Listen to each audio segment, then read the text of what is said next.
오늘은 주 앞에서 낮추라, 주 앞에서 낮추라 이런 제목으로 여러분과 은혜를 나누고자 합니다. 오늘 본문을 보면은 야고보서의 일부입니다. 야고보서를 기록한 분은 야고보죠.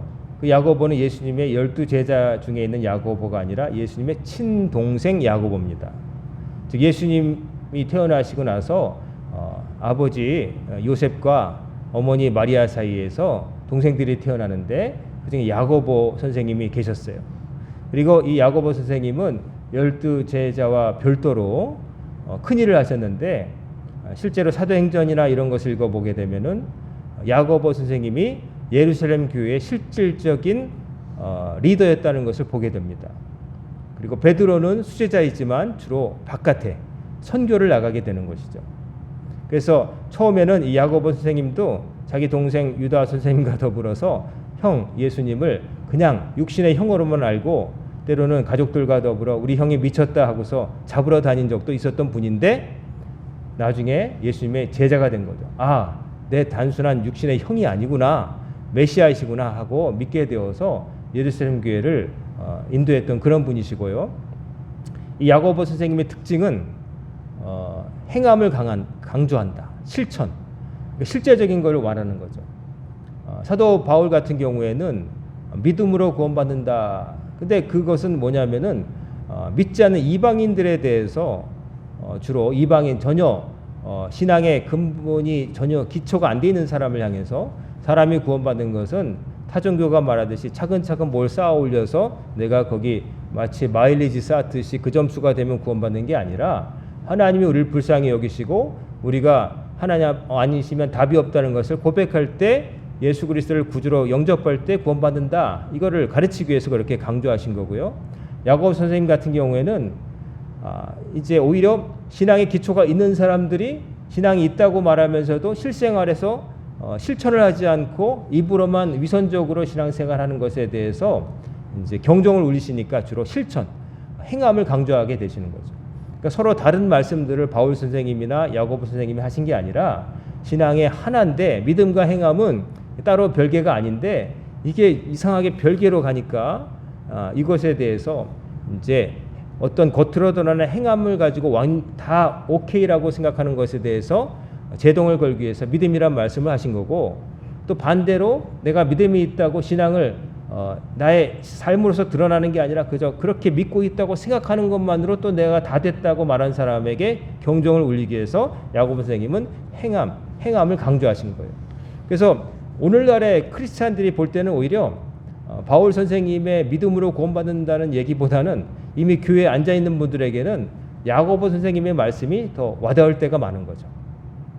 전혀 모를 때는 이제 바울 선생님의 누구든지 믿음으로 구원받는다 하는 말씀이 은혜가 되고 신앙의 출발이 되겠지만은 이미 신앙생활을 시작했는데도 불구하고 신앙생활에 어떤 변화가 없고 열매가 없는 사람들에게는 이 야고보 선생님의 행함을 강조하는 말씀이 약이 되는 것이죠. 그래서 서로 다른 말씀이 아니라 필요한 것들에 대해서 강조점이 달랐기 때문에 믿음과 행함 따로 얘기하는 것 같지만 실은 한 동전의 한 면인데 이제 어느 쪽을 강조했느냐 그 차이가 있다는 말씀이죠. 오늘 본문 말씀 보면 주 앞에서 낮추라는 말씀을 하고 있습니다. 주 앞에서 낮추라고 하는 말씀을 야고보 선생님이 주실 때는 반대로 말하면 사람들이 주님 앞에서 낮추지 않고 살았다는 얘기겠죠. 다 낮추고 살았으면 그런 말씀 할 필요가 없잖아요. 주님 앞에서 낮추라라는 말씀을 굳이 남기신 것은 주님 앞에서 낮추지 않고 주님 앞에서 어떻게 했다는 거예요? 높였다는 거예요. 그걸 뭘 높였을까요? 자기 자신을 높이며 살았다는 거예요. 자기 자신을 높였다는 건 뭐겠습니까? 하나님보다 자기 생각이 옳고 하나님보다 다른 것을 높이고 하나님을 의지하고 하나님을 경외하는 게 아니라 다른 것의 눈치를 보며 다른 것에 휘둘려 살았다는 것이죠. 그래서 주님 앞에서 낮추라라는 말씀을 남기신 것이죠. 6절에 보면은 하나님이 교만한 자를 물리치시고 겸손한 자에게 은혜를 주신다 하였느니라. 즉 성경의 가르침을 야고보 선생님이 하나님은 교만한 자를 물리치시고 겸손한 자에게 은혜를 주신다고 하셨다. 성경의 메시지다라고 야고보 선생님이 설파하고 계세요. 자, 하나님이 교만한 자를 물리치신대요. 하나님이 물리치는 사람이 있다는 거죠. 너 저리 가 하고 밀어내는 분. 근데 그런 사람들은 어떤 사람이냐? 교만한 자라는 거예요. 교만한 자.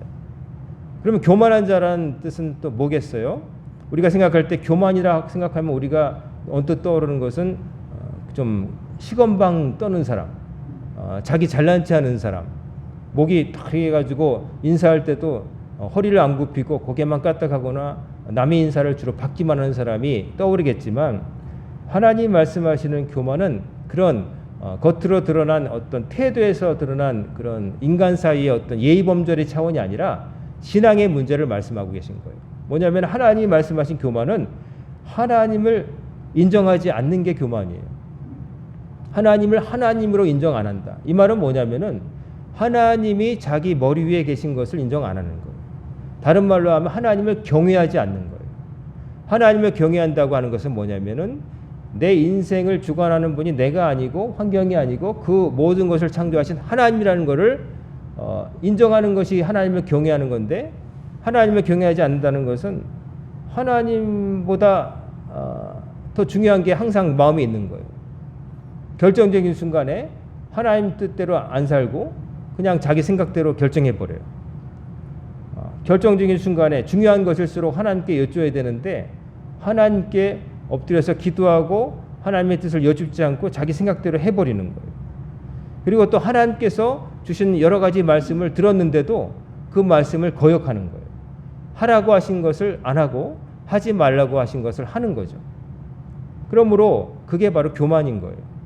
교만은 또 다른 말로 하자면 결국은 뭡니까? 하나님을 불신하는 거예요. 하나님을 인정하지 않고 안 믿는 거예요. 인간이 지을 수 있는 가장 큰 죄 중에 가장 큰 죄는 결국 자기를 지으신 창조주를 부정하는 거예요. 피조물인 주제에 하나님을 인정 안 하는 거예요. 그러니까 하나님의 말씀이 하나님 말씀으로 들리지 않는 거죠. 그냥 참고사항, 하나님 말씀을 반드시 지켜야 된다는 생각을 안 하고 참고사항, 상황이 되면 지키고 안 되면 어길 수도 있다고 생각하는 거죠. 그게 교만한 자의 특징입니다. 그런 자를 하나님이 밀어내신다. 자, 하나님이 밀어내시면 하나님께서 멀어진 인간은 어떻게 될까요? 우리 여기 난로가 있잖아요. 난로가 있으면 가까운 곳에 있으면 따뜻하고 먼 곳일수록 추워지는 거죠. 그래서 이 난로에 가까이 있는 사람은 따뜻함을 누리지만 멀리 있는 사람은 추위를 느끼는 거죠. 하나님께 가까이 있는 사람은 하나님의 은혜를 체험하지만 하나님께부터 멀어진 사람은 어떻게 되겠어요? 하나님의 은혜로부터 멀어지니까 결국 그의 삶에 소중하다고 생각했던 것들이 하나둘씩 이뤄져 버리고 사라지게 되는 것이죠. 여기 오늘도 우리 예배 시간에 불청객이 또 한 마리 나타났는데 얘는 예배 때 참여하는 말벌이에요. 제가 왜 나오는지 아세요? 우리 교회 이 구조물 사이에 말벌이 집을 지어놨는데 제가 들어가 봤는데 도저히 못 찾겠어요. 근데 얘들이 지금 추워서 지금 겨울잠 같은 걸 자야 되는데 난로가 피워지니까 따뜻하니까 좋다고 나와서 막 활개치는 거예요. 그래서 쟤를 전기 파리채로 이렇게 잡아볼까 그러다가 제가 그래도 쟤는 딴 데 안 가고 교회 왔으니까 살려줘야겠다는 생각을 해봅니다. 저는 교회에 있는 벌레들도 가급적 안 죽여요. 왜냐하면 교회 왔잖아요. 우리는 또 오늘은 안 왔지만 우리 이경호 고사님네 강아지 보리도 예배를 드려요. 무슨 개가 예배를 드리냐 그럴지 모르지만 성 프란치스코는 새와 대화하면서 천지만물이다, 하나님의 피조물이다. 저는 그렇게 생각합니다. 솔직히 동물도 우리가 뭐 개가 영이 있냐 뭐 그런 걸 따지기 전에 하나님의 피조물이니까 다른 곳에 가서 사려 먹는 것보다는 교회 와서 주인 옆에 가만히 있으면 좋은 거예요. 뭐 짖고 낑낑거리면 그러겠지만 우리 교회 오는 개들은 예배 시간을 알아요. 그래서 예배 시간에 전혀 방해 일도 안 됩니다. 오히려 딴짓 하는 사람보다 인간보다 나아요. 가만히 앉아있다가 제가 설교 끝날 때 되면 고개를 탁 들고 이렇게 변을 이렇게 보면은 걔도 한 3년 이상 예배 드리니까 좀 뭐가 됐어요. 이 벌 날아다니시는데 너무 신경 쓰지 마세요. 쟤는 우리가 건들지 않으면 절대 안 뭅니다. 가까이 오면 눈만 감으세요. 혹시 눈 찌를지 모르니까. 저도 가만 둡니다. 신경 쓰지 마세요. 자, 쟤도 따뜻하니까 나오는 거예요. 하나님의 곁에 머물면은 하나님의 은혜가 임해요. 하나님 곁에 가까이 가시는 여러분과 제가 되기를 간절히 소망합니다. 하나님 곁에 가까이 가야 돼요. 그래서 이거는 단순히 마음의 거리도 있지만 물리적인 거리도 참 중요해요. 아까 말씀드렸지만 인터넷으로 영상을 통해서 말씀을 들을 수 있겠지만 그 하나씩 먼 거리고 내가 할 수만 있다면 내가 내 다리로 와서 주님 앞에 예배 드릴 수 있는 공간에서 예배 드리는 게 얼마나 좋아요. 저는 우리 교회 성도님들 위해서 기도할 때 이런 기도를 합니다.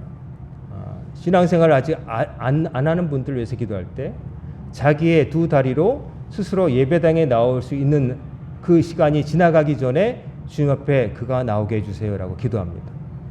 나중에 이게 언제든 가능하다고 생각하면 사람이 미뤄둬요.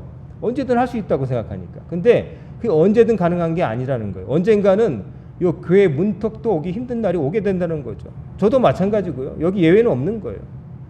지금은 뭐 2계단씩 우리 청년들은 뛰어올 수도 있겠지만 언젠가는 그 청년도 소년도 계단 하나가 무서워서 이렇게 돌아올 때가 온다는 거죠. 엘리베이터를 찾고 우회로를 찾고 그런 딸이 오게 된다는 거예요. 그래서 제가 기도할 때 항상 늦기 전에 그분들이 주님 앞에 나오기를 바라고, 또 지금 어렵지만 새벽에도 막 오고 이렇게 언덕을, 우리 교회가 조금 언덕이잖아요. 오시는 분들이 힘에 부치지 않도록 해달라고 매일매일 기도합니다. 이 언덕을, 이 광야의 언덕을 오르는 게 힘에 부치지 않도록 매일매일 기도합니다. 이게 쉬운 게 아니거든요. 젊은 사람들은 뭐 우리 좀 튼튼한 분들은 괜찮겠지만 나이 든 분들은 이 언덕 한번 오르는 게 굉장히 힘든 거예요.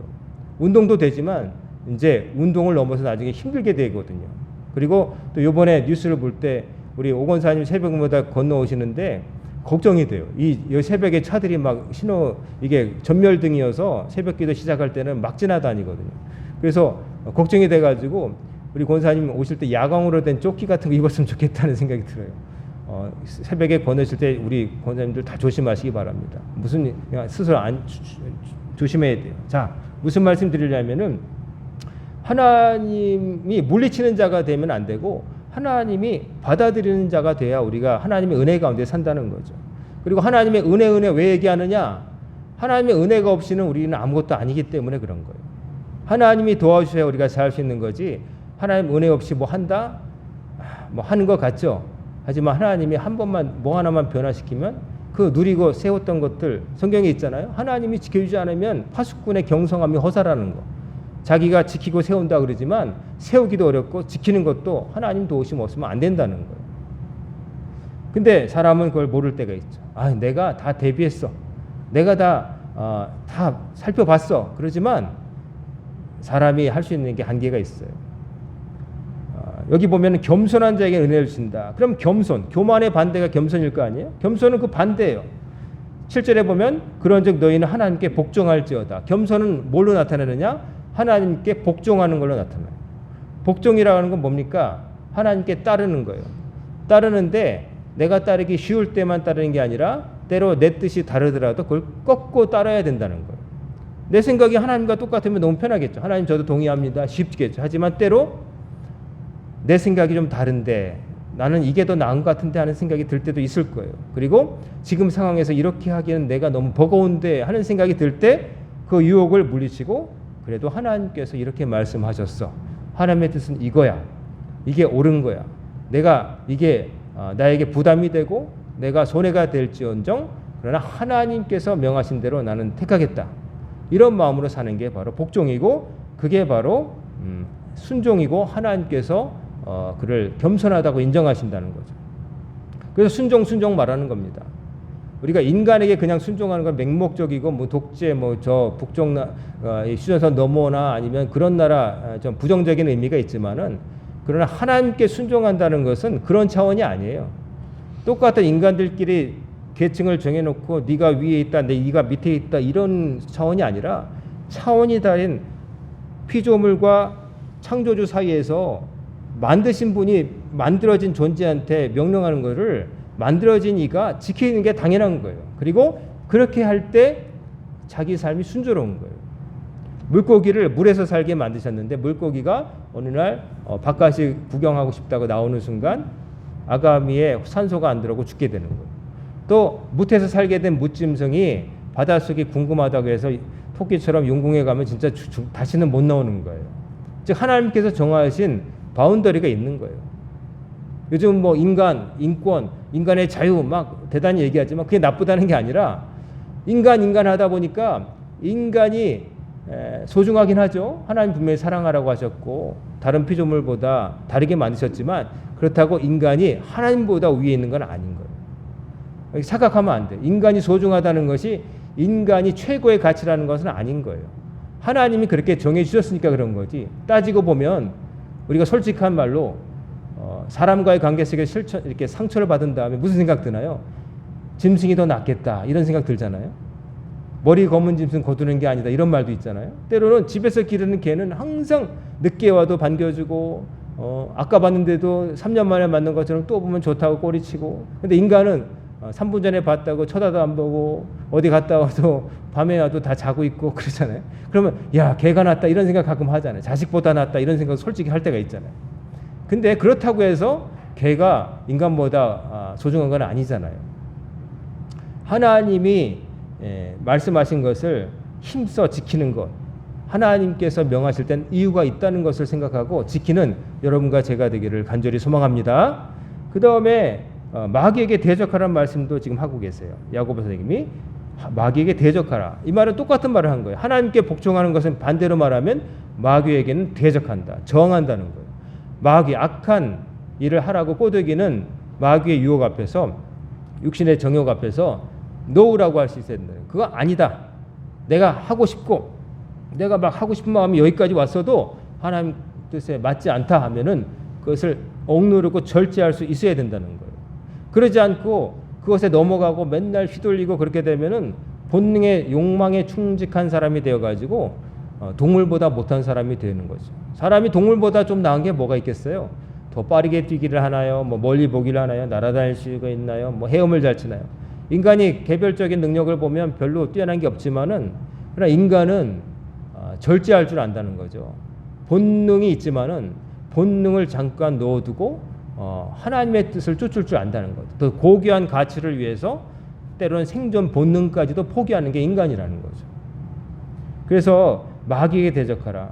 하나님께 복종한다는 것은 수시로 찾아오는 유혹 앞에서 내가 이길 수 있어야 된다는 거예요. 근데 참 쉽지가 않죠. 여러 가지 유혹이 있죠. 이게 돈 되는데 근데 정직하지 않아. 근데 당장 내가 돈이 필요해. 눈 질끈 감고 한번 해볼까? 이렇게 되는 거죠. 그렇게 되면서 사람이 타락하는 거예요. 한번 무너지면 그 다음부터는 좀 그런 말이지만 이미 버린 몸 하게 되면은 사람이 막 나가게 돼 있어요. 하얀색 바지를 여러분이 입으셨다고 할 때 처음 외출할 때는 조심하면 앉고 흙바닥에 안 앉겠지만 지나가다가 어떤 차가 휙 가가지고 흙탕물이 한번 튀어버리면 그 다음부터 어떻게 돼요? 이미 더 어차피 빨아야 되는데 그 다음부터는 좀 편안해지죠. 막 앉는 거예요, 흙바닥에. 그러니까 인간이 많이 그런 거예요. 자기 삶도 막 살기 시작하면 사람이 끝까지 가는 건 너무 쉬워요. 근데 지키려고 하고 내가 지킨 부분이 많으면 아까워서라도 좀 지키려고 하는 마음이 있거든요. 늘 들락날락 뭐 학원 같은 데 등록하고 빠지면은 맨날 빠져요. 근데 안 빠지고 계속 다니면 아주 다음날 힘들어도 이제까지 개근했는데 아까워서 간다는 그런 거하고 비슷한 거예요. 그러니까 여러분의 삶을 마귀에게 넘겨주지 마시고 깨끗하게 지키기 위해서 최선을 다하시는 여러분과 제가 되기를 간절히 소망합니다. 그 다음에 여기 보면은 8절에 보면 하나님을 가까이 하라는 권면을 하고 있어요. 하나님을 가까이 하라. 하나님을 가까이 한다는 것은 뭐겠습니까? 하나님의 뜻에 맞추어 살라는 거죠. 하나님께로부터 멀어지지 말고 하나님과 맞춰서 나란히 가라. 근데 정확히 말하면 하나님 옆에 모시고 내가 나란히 간다는 게 아니라 하나님을 내 머리에 모시고 내가 그 밑에서 이렇게 가는 게 맞는 거겠죠. 같은 방향을 향해서. 어째 하나님이 우리가 나란히 가겠어요. 동행하신다고 하는 건 하나님 위에 계시고 우리가 그 밑에서 가는 거죠. 마치 하늘에 태양이 있는데 그 밑에서 걷는 나그네처럼 우리가 하나님 밑에서 간다는 거죠. 그래서 하나님 위에 모시고 사는 사람은 어떻게 되느냐? 여기 보면 손을 깨끗이 하라. 죄인들아 손을 깨끗이 하라는 말이 있잖아요. 8절에 보면 손을 깨끗이 하라. 그리고 두 마음을 품은 자들아 마음을 성결하게 하라. 죄인, 두 마음을 품은 자, 하나님과 마귀, 세상과 하나님 사이에서 갈팡질팡하는 사람들, 이런 사람들을 향해서 손을 깨끗이 하라. 이 말은 뭐냐면은 아무리 네가 네 손에 좋은 것이 생겨도 그 하나님 뜻 아니면 버려라. 이런 뜻이고요. 마음을 깨끗이 하라. 두 마음을 품은 자. 마음이 항상 갈등하면서 이래야 되는데 이러고 싶고 이렇게 살지 말고 마음을 딱 정하고 하나의 마음을 품고 하나님만 쫓겠다는 마음으로 살라는 거예요. 그게 하나님께 가까이 가는 삶이라고 설명하고 있어요. 그리고 9절에 보면 슬퍼하며 애통하며 울지어다. 지난주에 하나님 우리를 향하신 하나님의 뜻에 대해서 말씀하면서 항상 기뻐하라 바울이 그러셨잖아요. 근데 야고보 선생님은 여기서 슬퍼하며 애통하며 울지어다. 너희 웃음을 애통으로 바꾸라. 그러니까 야고보 선생님은 항상 바울 선생님의 대척점에 있는 것처럼 반대쪽 얘기를 하시는 것 같지만 이 말은 딴 얘기를 하신 게 아니라 이 여기서 말하는 웃음이나 이런 것들은 교만함의 웃음을 말하는 거예요. 사태 파악을 못하고 하나님 없이도 나 다 모든 것이 잘 오케이 가고 있어 괜찮아 이 정도면 괜찮아 이런 착각에서 벗어나라는 거예요. 사태 파악을 하라는 거예요. 웃고 즐길 때가 아니라는 거예요. 애통함 내가 얼마나 약한 존재인지 수시로 무너지는 존재인지 자기를 스스로 주제 파악을 하고 애통하는 마음으로 근신하는 마음으로 하나님 말씀을 지키려고 애써야 된다는 거예요. 정신 차리고 살아야 된다는 거예요.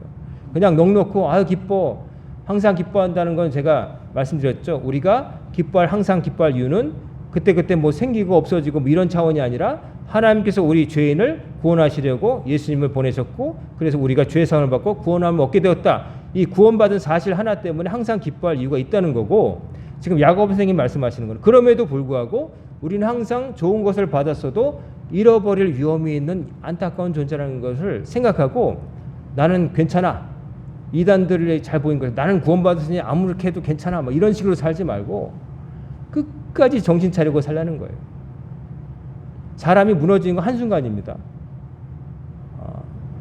뭐 황진이 얘기 보면 그 도 닦았다고 하는 고승이 황진이한테 넘어가잖아요. 원래부터 방탕한 승려가 아니라 황진이한테 넘어가는 거예요. 어제까지 도 닦고 모든 것이 무상하다 그러지만 아리따운 이성이 나타나서 막 말도 통하고 이러니까 매력적이니까 넘어갔다는 거 아니겠어요?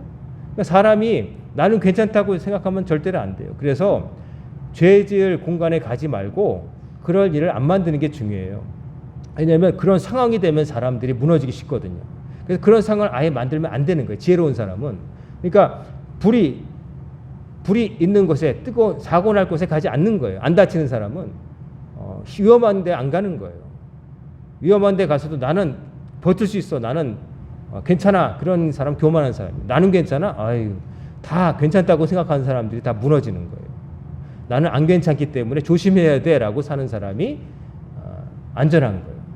때로 보면 그렇게 건강했던 목사님들 가운데 목사가 되기 전에 체육대학 나왔고 뭐 평소에 맨날 운동했다는 분들이 갑자기 별세했다는 부고가 떠가지고 깜짝깜짝 놀라요. 어떻게 하다 돌아가셨느냐? 어느 날 땡볕아래서 축구하다가 돌아가셨대요. 왜 그 땡볕아래 축구하셨느냐? 자기는 옛날부터 했기 때문에 끄떡없다고 하고 또 어떤 목사님은 강화도에 옥선 목사님인데 체격이 단단하고 그냥 축구 일반 심판도 뛰시고 또 하필이면 강화에 계시기 때문에 교인들이 인삼밭을 많이 해가지고 맨날 인삼 끓인 거 드시고 저희들한테 선물하고 그런 분이었어요. 근데 별세하신 거예요. 나는 늘 괜찮아 그러시다가 과로하셔가지고 운동 너무 심하게 하셔가지고 심장마비로 별세하셨어요. 60 갓대셨나 50 말인가 돌아가셨어요. 근데 오히려 맨날 아파 전화하면 병원 가신다 그러고 하는 목사님들은 70, 80까지 사세요. 더 건강해서가 아니라 조심하기 때문에 그런 거예요. 자기가 약하다는 걸 아는 거예요. 정기검진 받을 때 정기검진 받고 피곤하면 쉴 줄 알고 안 좋은 건 안 먹고 그러니까 사는 거예요. 그러니까 어떤 사람은 나는 끄떡없어 나는 이제까지 감기 한번 안 해봤다 이러지만 그러다가 자기 건강 과신하다가 위험한 일을 하다가 모험하다가 다치고 사소한 일에 목숨 걸다가 다치고 그러는 거예요. 그러니까 강한 사람이 살아남는 게 아니라 약하지만 자기가 약함을 알고 조심하는 사람이 살아남는 거예요. 여러분들 우리는 강하지 않습니다. 강하다고 말하는 사람은 거짓말쟁이고요. 교만한 거예요. 우리는 다 약한 거예요. 가끔 여러분 그 소포 같은 거 보면 거기에 그 유리잔 깨지는 모양 이렇게 경고 그림 붙어 있고 영어로 프레질이라고 붙어 있는 게 있어요. 그게 뭐냐면 파손주의. 유리나 기타 깨지기 쉬운 거는 그 표시를 붙이면은 짐 옮기는 사람들이 조심하며 옮기는 거죠. 우리가 그래요. 프레질. 여러분과 제가 유리잔처럼 언제든지 깨질 수 있어요. 나 강하다고 나는 목사니까 그런 거 없어요. 다 유혹에는 약하고요. 그렇기 때문에 유혹받을 자리 가면 안 되고요. 그리고 나는 괜찮다고 과시하며 살면 안 되는 거예요. 자랑하며 살면 안 되는 거예요. 조심하면서 나 연약합니다. 하나님 저 붙잡아 주세요. 제가 죄 지을 자리 가지 않게 해주세요. 자신 없으면 그런 자리에 나는 끄떡없어. 니들이 마음대로 해봐라. 그러지 말고 그 자리에 안 가는 게 좋은 거예요. 자, 그 다음에 웃음을 애통으로. 우리가 약하니까 애통하면서 얼마나 우리가 죄인이에요. 지금은 다 교회 나오지만 얼마나 죄인이에요. 제가 아까 그 운전하다가 3명의 그 권사님들을 돌아가게 하신 그 운전자가 앞으로 어떻게 살까 걱정된다는 말씀 드렸는데, 영국에서 만든 어느 영화를 어떤 유튜버가 그 요약해 주는 걸 우연히 보게 됐어요. 거기 보면은 한 학교 교사가 음주운전으로 새벽 밤에 가다가 그 한 남자를 치워 죽이게 돼요. 음주운전하다가 그 아내의 생일이라서 선물을 갖고 가는 그 젊은 사람을 치워서 죽게 돼서 양심이 있어가지고 자수를 합니다. 그래가지고 감옥에 가게 되는데, 감옥에 갈 때도 이 사람은 재판을 받을 때 탄원을 하지 않아요. 감해해달라고 얘기하잖아요. 자기가 죄를 졌기 때문에 그대로 받겠다고 하고 감옥 4년형을 살게 되더라고요. 4년형을 살게 되는데 그 안에서 별의별 범죄자들을 만나게 되는데, 거기서 있다 보니까 이제 자기 제자였던 애도 만나게 돼요. 제자였는데 감옥에 들어가 선생님이 왜 여기 계세요? 이런 일도 당하게 되고, 또 거기서 또 자기에게 너무 자기를 얕잡아보고 괴롭히는 사람을 보호받기 위해서 거기에 감옥 안에 강자한테 이제 도움을 구해서 해서는 안 될 일도 조금 도와주게 되죠. 그러다가 이제 살다가 결국 나중에 아버지가 이제 별세하게 되는데, 아버지가 별세하게 돼서 그 임시 가석방을 받아 나가기 직전에 감방에 있던 자기 제자가 그 있어서는 안 될 물건을 갖고 있다가 걸려가지고 같은 그 책임을 뒤집어쓰고 아버지 장례도 못 가게 되죠.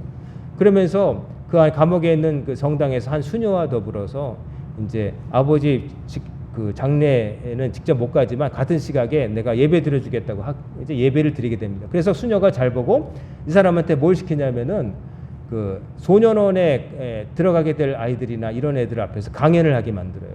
나처럼 살지 말라고. 이제까지 한 것들을 다 이렇게 하고 내가 사람을 그 남의 집 가장을 치워 죽인 다음에 내가 지금도 그 죽은 사람 얼굴이 보인다는 거죠. 감옥 안에 있는데 그 죽은 사람이 보이고 그 죽은 사람의 아내, 법정에서 보고 뛰쳐나갔던 그 젊은 아내가 보여가지고 미치겠다는 거예요. 그러니까 청년들한테 그렇게 살지 말라고 강연하니까 이것들을 이 얘기를 듣고 청년들이 이제 많은 은혜를 받으니까 그런 강연을 하게 됐어요. 그러다 나중에 그걸 잘하니까 또 밖에 외부 강사로도 나가게 되는데, 그때 그 감옥에 있던 그 실질적인 그 권력을 진 사람이 그 어떤 일을 맡깁니다. 가져와서는 안 될 이런 마약 같은 거를 어디 가서 들어오는 길에 받아달라. 안 그러면 너 죽는다 그랬거든요.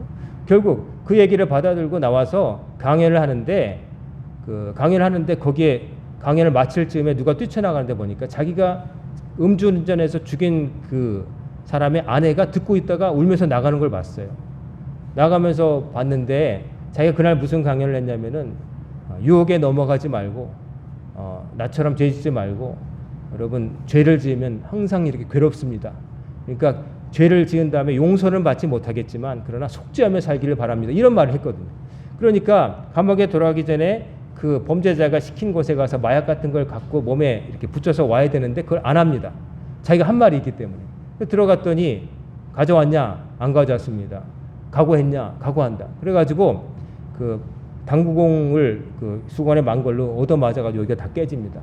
근데 그 안에서 또 글을 잘 못 쓴 사람한테 글을 가르쳐준 사람이 보호해줘서 가까이서 살아남죠.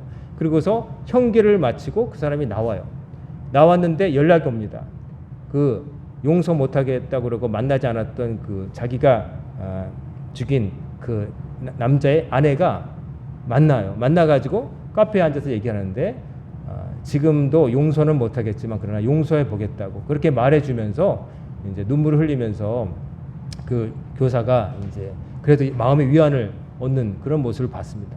그러니까 죄를 짓고 나서 우리가 죄인인데 애통하는 마음, 죄 지으면은 죄를 막 지을 때는 사람들이 괴롭지가 않죠. 근데 죄 짓고 나면 나중에 괴로운 겁니다. 잠깐 주는 순간적인 즐거움이나 만족 때문에 일생을 두고두고 후회할 짓을 하면 안 되는 거예요. 죄가 좋으면 하나님이 하라고 하셨겠죠. 하지만 하나님이 하지 말라고 하신 죄라고 규정하신 것들은 결국 우리를 망치는 것들이에요. 우리에게 더 큰 고통을 주기 때문에 하지 말라고 하신 거예요. 하나님 우리 사랑하시니까. 그러므로 우리는 슬퍼하며 애통하며 울지어다 웃음을 애통으로. 우리는 죄인이라는 걸 잊지 말아야 돼요. 구원받았지만은 용서받은 죄인이라는 것을 잊지 말고 살아야 되는 거예요. 그래서 어깨 펴고 막 이렇게 막 교만하게 살면 안 되고 항상 용서받은 죄인이니까 하나님 앞에 미안한 마음으로 그러나 감사한 마음으로 살아가야 되는 것이죠. 야고보 선생님이 이런 말씀하신 거예요. 결국 마지막에 주 앞에서 낮추라. 주 앞에서 낮추라 이 말은 주님 밑으로 들어가라. 주님 없는 곳으로 가지 말고 주님 밑으로 가고 주께서 가시는 곳으로 따라가라 이런 말씀이고 그리하면 우리를 높이시리라. 이 말씀을 하신 겁니다. 주님 밑으로 들어가는 것. 나를 지으신 분 앞에 나의 약함을 고백하고 맡기는 것. 이게 바로 겸손이고 그 겸손한 자를 하나님은 가까이 하시고 하나님 가까이 간 사람이 하나님 은혜를 입는다. 그 말씀을 야고보 선생님이 남기신 거예요. 여러분과 저에게 그 말씀이 잊혀지지 않는 말씀이 되기를 주의 이름으로 축원합니다. 주님 앞에서 낮추시고 우리 용서받은 죄인이니까 자만하지 말고 항상 깨어 있으면서 하나님의 말씀 지키며 하나님의 위에 계시다는 걸 인정하며 하나님 뜻에 맞춰서 하시는 여러분과 제가 되어서 다 은혜 가운데 살기를 간절히 소망합니다. 아멘. 기도하겠습니다. 사랑과 은혜가 충만하신 아버지 하나님, 오늘도 저희들을 새벽부터 이 시간까지 지켜주셔서 말씀 앞에 서게 하심을 감사를 드립니다. 주님 앞에 낮추게 하심으로 주님 밑에서 주께 순종하며 살게 하옵시고 하나님 가까이 머물면서 주께서 베푸신 은혜를 충만히 누리며 살아가는 성도님들 다 되게 하여 주시옵소서. 이 모든 말씀 우리 주 예수님의 이름으로 간절히 기도드리옵나이다. 아멘.